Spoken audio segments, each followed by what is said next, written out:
Halo sahabat, Assalamualaikum. Apa kabar? Semoga sehat selalu dan senantiasa berbahagia. Terima kasih sudah subscribe dan selalu setia menyimak video-video SLMT-TV. Semoga Tuhan Yang Maha Kuasa selalu memberikan rezeki yang berlimpah ruah dan juga berkah untuk sahabat semua. SLMT-TV kembali hadir menemani waktu bersantai sahabat dengan alur cerita film-film pilihan. Kali ini SLMT-TV menghadirkan sebuah kisah dari film yang berjudul Firman. Film ini menceritakan tentang perjuangan seorang anak laki-laki yang berani untuk memberi pelajaran pada sang ayah yang sombong hingga menyelamatkan saudara-saudaranya dari cengkraman keserakahan ayahnya. Baiklah sahabat, tanpa perlu berlama lagi, langsung saja kita simak. Ini dia alur cerita filmnya.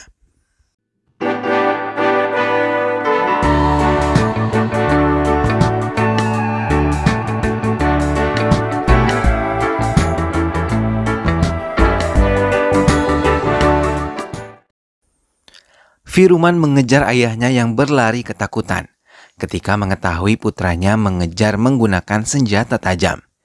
Ia terus berlari ke area pengadilan hingga semua orang yang ada di tempat itu mencoba memisahkan mereka dan mengadili mereka semua. Di hadapan hakim, Firman dengan berani mengatakan kalau ayahnya selalu berbuat kasar kepada ibunya, bahkan pernah memukulnya dengan menggunakan batu. Karena tidak memiliki cukup bukti, Firman pun tidak bisa memenjarakan ayahnya. Ia ditenangkan oleh Nirai Pandian yang merupakan saudara laki-laki dari ibunya yang kemudian membawanya untuk tinggal bersama dengan dirinya.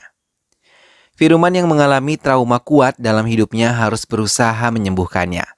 Nirai Pandian yang berusaha menjadi ayah yang baik bagi Firman selalu membimbingnya untuk bisa mengendalikan emosinya yang sering meledak-ledak hingga ingin mencelakakan orang yang membuatnya kesal. Tahun demi tahun pun berlalu. Firman tumbuh menjadi pria yang bertanggung jawab dan bisa mengendalikan emosinya yang sering meledak-ledak. Ia bersama pamannya sering mengerjakan pemasangan tenda dan kali ini ia mengikuti pertandingan gulat yang diselenggarakan di desanya. Secara kebetulan, ia bertemu dengan ayahnya yang juga menyaksikan pertandingan gulat tersebut. Firman menghadapi pegulat yang dijagokan ayahnya. Namun dengan mudah, ia mengalahkannya di hadapan ayahnya yang sombong. Melihat Firman berhasil, Munyandi menantang Firman lagi untuk menghadapi pegulat-pegulat tangguh miliknya. Tanpa takut, Firman mengiyakan tantangan ayahnya dan menghadapi 10 pegulat yang disiapkan oleh ayahnya. Lagi-lagi Firman bisa dengan mudah mengalahkan 10 pegulat yang diandalkan oleh ayahnya. Hal itu membuat Munyandi merasa kesal dan membuat ketiga putranya yang lain untuk menghadapi Firman. Melihat hal itu, Firman terdiam dan ia teringat pada pesan yang ditinggalkan ibunya untuk tidak berkelahi dan bertengkar dengan saudara-saudaranya. Firman pergi meninggalkan ayah dan ketiga saudara laki-lakinya. Firman kali ini mengadakan doa bersama untuk ibunya yang dilakukan secara bersama-sama dengan warga. Ia mengundang semua warga termasuk ketiga saudaranya, namun mereka merasa takut atas ancaman yang diberikan Munyandi, ayah mereka, hingga mereka tidak menghadiri doa bersama tersebut.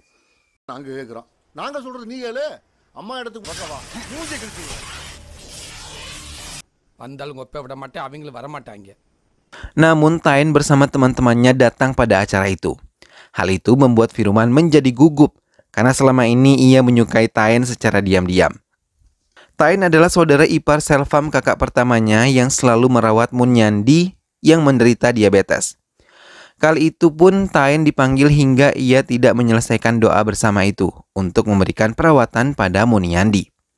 Namun saat Firman kembali, tidak bisa mengendalikan emosinya dan bertengkar dengan keluarga besarnya.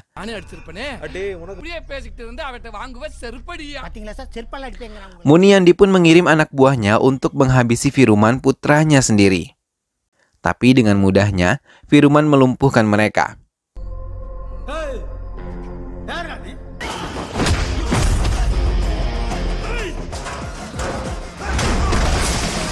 Ia pun mendatangi ayahnya yang tengah berada di kediamannya. Namun, ibu Munyandi meracau dan memaki Firman kalau ia sama sekali tidak bisa menjadi putra yang baik. Ia meracau dan mengusir cucunya sendiri dari kediamannya. Firman pun pergi meninggalkan kediaman ayahnya dengan hati yang diliputi kekesalan. Firman yang mengetahui Selva membutuhkan pekerjaan dan ingin melamar, menjadi supir MLA Pantinetam Pandian yang mengajukan syarat untuk menyerahkan uang sebesar 8 lakhs hingga bisa mendapatkan pekerjaan itu. Langsung menemui MLA itu dan menyerahkan uang yang dimintanya juga. Setelah itu, Pantineta Pandian pun menekannya untuk bisa menandatangani surat-surat penjualan tanah milik ibunya yang diserahkan atas namanya. Firman mengiyakan dan menandatangani surat tersebut. Hingga MLA pun menguasai tanah itu dan memberikan pekerjaan kepada Selvam. Semua yang dilakukan Firman pun dilihat oleh teman baik Taen dan menceritakan semuanya pada Taen. Hal itu membuat Taen terperangah dan terkagum atas sikap baik yang tulus Firman pada keluarganya. Kebaikan tulus Firman membuat Taen belajar untuk mencintai Firman. Ia pun mengajak Firman untuk mengantarnya ke kediaman Muniandi.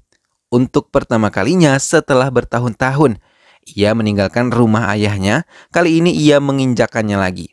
Masa-masa indah dan kenangan bersama ibunya tiba-tiba mengalir begitu saja. Terlebih saat ia melihat foto sang ibu terpasang di dinding rumahnya. Air mata Firman mengalir, namun dengan cepat ia hapus ketika Taen datang dan ia mulai menyadari kalau sosok ibunya kini menjelma di diri Taen. Dengan memberanikan diri, Taen mengatakan perasaannya pada Firman. Dengan senang hati Firman menerima hal itu karena selama ini ia hanya memendamnya sendiri. Muniandi yang mengetahui hal itu membuatnya geram dan marah.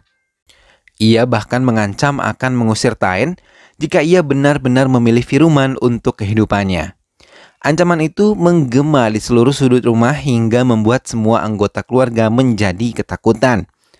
Tak hanya itu, ia juga meminta istri Selvam untuk bisa membayar lagi sisa mahar yang belum dipenuhi semua oleh keluarga Taen. Mengetahui ancaman tersebut, Taen mendekati kakak perempuannya yang merupakan istri dari Selvam. Ia mencoba menghibur kakak perempuannya yang menangis sedih mendengar semua perkataan ayah mertuanya. Tak lama, Naira Pandian datang untuk menemui Muniandi, tapi melihat mereka bersedih membuatnya menceritakan semua yang terjadi pada Firman dan Muniandi hingga mereka bermusuhan. Adik laki-laki Mutu Laksmi yang bernama Balu mencintai adik perempuan Muniandi membuatnya murka. Bahkan saat mengetahui adik perempuannya meminum racun, ia tidak mempedulikannya. Ia malah berpura-pura di hadapan istrinya untuk membawa ke rumah sakit, namun saat Mutu Laksmi dan Balu menyusulnya ke rumah sakit, ia tidak ada di sana. Muniandi malah membawanya ke tanah lapang dan membiarkan adik perempuannya menderita hingga akhirnya meninggal dunia. Hal itu sangat menyakitkan Mutu Laksmi, namun ia mencoba memaafkan suaminya. Hingga ia sangat murka ketika melihat perselingkuhan Muniandi bersama perempuan lain di kediamannya. Tapi makian dan cacian malah ditumpahkan pada Mutu Laksmi, bahkan ia menampar istrinya sendiri di hadapan keempat putranya dan juga wanita selingkuhannya. Hal itu membuat hati Mutu Laksmi sangat hancur. Saat itu Firman yang masih kecil mencoba membela ibunya dan ikut bersama ibunya ke kediaman Nara Pandian untuk menenangkan diri. Di tempat pamannya, Firman mendapatkan kasih sayang tulus dari sosok ayah yang selama ini tidak ia dapatkan. Namun ia sangat merasa sedih ketika tahu ibunya yang menelan kekecewaan dari ayahnya malah menghabisi dirinya sendiri dengan membakar dirinya di kediamannya. Firman menjerit-jerit dan tidak sanggup melihat ibunya meninggal dalam keadaan sangat menyedihkan. Air mata Naira Pandian mengalir mengingat semua kejadian yang ia pendam selama puluhan tahun. Begitupun Taen dan kakak perempuannya.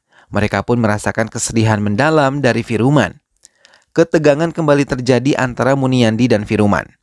Hingga semua warga berkumpul. Firman mencoba menasihati Selvam untuk tidak lagi bergantung pada ayahnya dan fokus pada keluarga kecilnya saja. Selvam juga sudah memiliki pekerjaan yang baik. Mendengar hal itu, Muniandi merasa sangat marah, terlebih Selvam mendengarkan nasihat istri dan Firman hingga ia memilih untuk melangkahkan keluar dari kediaman ayahnya bersama keluarga kecilnya. Muniandi menyiapkan senjata tajam dan ingin menghabisi Firman. Melihat hal itu, Firman pun terpancing dan ingin menghabisi ayahnya hingga ia mengeluarkan senjata tajam yang ia simpan di balik bajunya. Dengan cepat semua orang menahan mereka, namun hal yang paling mengejutkan ketika Taen malah mencium mesra Firman di depan warga lain. Kakak perempuan Firuman pun mengucapkan terima kasih pada Firuman yang telah membukakan pintu hati suaminya Selvam untuk keluar dari kediaman ayahnya dan tinggal bersama keluarga kecilnya saja. Namun masalah lain pun muncul dari Mutukuti yang merupakan kakak kedua dari Firuman yang tanahnya digadaikan oleh ayahnya tapi tidak berniat untuk menebusnya. Hingga tanah tersebut akan dilelang oleh pihak pegadaian. Mutukuti mencoba mencari pinjaman pada beberapa keluarganya untuk bisa menebus tanah itu lagi. Namun mereka semua merasa takut untuk memberikannya pinjaman karena diancam oleh Maniyandi. Firuman datang untuk membantunya dan mengatakan ia akan menyiapkan dana untuk bisa menebus tanah yang telah digadaikan ayahnya. Melihat ketulusan Firuman, Mutukuti sangat merasa terharu sekaligus malu kepada adiknya. Sebaliknya, Muniyandi malah mendatangi Sonapona untuk menggagalkan putranya memenangkan pelelangan itu dan ia juga memberikan imbalan sebesar 2 lakhs. Sonapona pun menjalankan tugasnya dengan baik. Ia berhasil memenangkan pelelangan dan melaporkannya pada Muniyandi tentang keberhasilannya.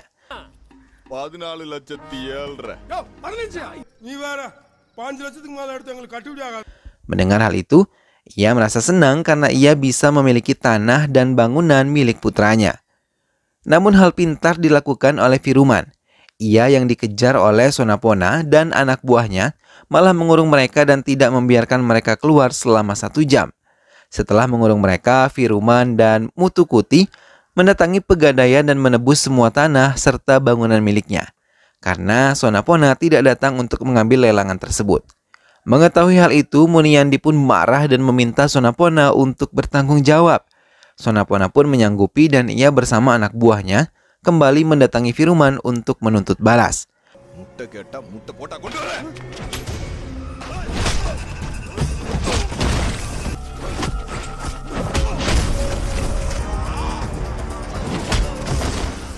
Namun lagi-lagi mereka menderita kekalahan dan hal itu membuat Muniyandi sangat marah dan meninggalkan mereka yang penuh dengan luka. Sonapona pun mendendam pada Muniyandi dan berjanji akan menghabisinya di hadapan Firuman. Kemarahan Muniyandi membuatnya melampiaskan semuanya pada Taen dan ayahnya yang masih tinggal bersama di rumahnya. Ia mengusir keduanya karena masih memiliki hubungan dengan Firuman. Taen dan ayahnya pergi dan menempati kediaman Nirapandian untuk sementara. Melihat hal itu, Niraipandian merasa sangat bahagia menerima mereka. Ia juga menunjukkan lemari Firuman yang berisi penuh sari. Ia menjelaskan kalau sari-sari tersebut dibeli oleh Firuman setiap bulan purnama yang dipersembahkan kepada dewa atas nama ibunya. Taen merasa sangat bahagia dan beruntung menerima lamaran dari Firuman untuk menjadikannya istri. Mereka pun memutuskan untuk mempercepat pernikahan mereka. Saat Firuman dan Taen menikmati makan siangnya, mereka tanpa sengaja bertemu dengan Ilango, adik bungsu Firuman yang juga bersama kekasihnya yang merupakan putri dari MLA Patinempadi. Ia mencoba menasihati adik laki-lakinya untuk memperjuangkan cintanya walaupun ditentang oleh ayah mereka. Ilango pun mengiyakan dan menuruti semua perkataan Firuman. Muniyandi yang mengetahui putranya memiliki hubungan khusus dengan putri MLA, membuatnya senang karena ia berpikir kalau kekayaannya akan bertambah jika memiliki seorang menantu keturunan MLA. Hingga ia memutuskan untuk melamarnya. Namun Patinempadi tidak menerimanya. Hingga tiba-tiba Firuman datang dan meminang putri MLA untuk adiknya. Ia mengatakan kalau adik laki-lakinya mampu menjadi suami yang baik dan bertanggung jawab bagi istrinya kelak. Dan akan memberikan keamanan yang baik. Hal itu membuat Patinempadi menjadi tenang dan menerima lamaran Ilango melalui Firuman. Muniyandi pun murka dan mengatakan tidak setuju atas hubungan Ilango. Ia juga memutuskan untuk mengusir putranya dari kediamannya. Ilango melangkahkan kakinya keluar dari kediaman ayahnya dan memilih mengikuti kata hatinya untuk tinggal bersama Firuman serta pamannya. Kediaman Muniyandi pun berangsur-angsur sepi, tidak ada lagi gelak tawa dan kebersamaan karena semua keluarga telah angkat kaki dari tempat itu. Muniyandi sendiri pun merasa kesepian dan menghabiskan waktunya untuk banyak meminum alkohol hingga membuat ibunya merasa sedih dan tiba-tiba Muniyandi pingsan hingga membuatnya panik. Ia berlari menemui Firuman dan melihat semua keluarganya berkumpul di tempat itu. Hatinya sedih dan menyesalkan semua yang selama ini telah terjadi. Mundiandi yang telah dibawa ke rumah sakit pun tengah ditangani oleh dokter. Dan dokter mengatakan kalau ia menderita gagal ginjal dan butuh donor ginjal yang sesuai hingga semua keluarga yang berkumpul bersedia untuk dicek dan menolongnya. Balu berhasil mendonorkan ginjalnya.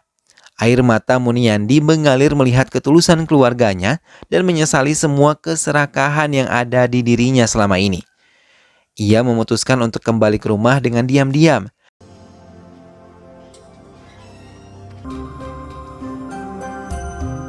Namun ia terkejut ketika Sonapona dan anak buahnya datang untuk membakar rumahnya. Bahkan mereka tidak mempedulikan dirinya yang masih berada di dalam. Muniandi pun pasrah jika ia harus mati dengan cara mengenaskan. Tak lama Firman datang dan saat tahu ayahnya masih berada di dalam rumahnya, ia terus berusaha menyingkirkan Sonapona dan anak buahnya. Ia menerobos pintu dan rumah yang telah terbakar, lalu menarik ayahnya keluar dari rumahnya. Muniandi menangis dan menyesali semuanya, dan Firman mengatakan ayahnya tidak pantas mati dengan cara seperti itu, karena ia tidak ingin kembali kehilangan orang tuanya. Ia sudah cukup menderita dengan kematian ibunya saja.